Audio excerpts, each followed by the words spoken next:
Hello everyone, I'm Nabilah and today I'm going to talk about hemiplegia and the care for the patient with hemiplegia.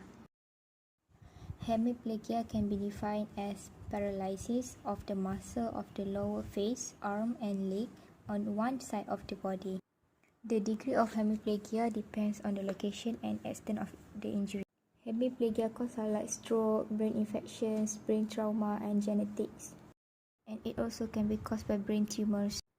In terms of brain trauma, a sudden impact to head can also cause permanent brain damage.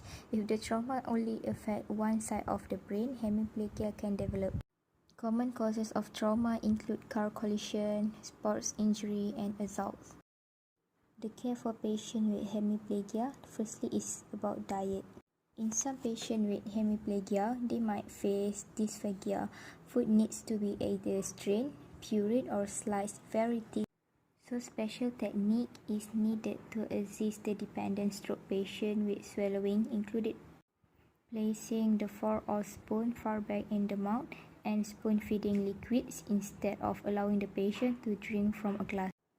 This is the brain X-ray of patient with hemiplegia. As we all can see, the right side of the brain are darker than the left side of the brain. The darker side of the brain, which is the right brain, indicate that the cell is died. The cells in the right brain are died because there is insufficient oxygen, causing by very low blood flow to the brain. We continue to the care for this patient. The second one is hydration. One of the largest challenges in the care of the stroke patient is the maintenance of adequate hydration status. Older stroke patients are even more vulnerable to dehydration, especially if they are totally dependent upon existence of fluid intake. The third is incontinence care.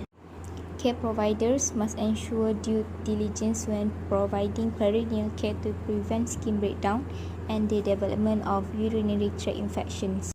Regular change of incontinence pad and truly cleaning the area with soap and water can minimize this risk. The next one is regarding the sleep and positioning of the patient. Stroke patients spend a substantial amount of time sleeping. Part of this is due to the brain healing and the other part is due to boredom and limited functional ability.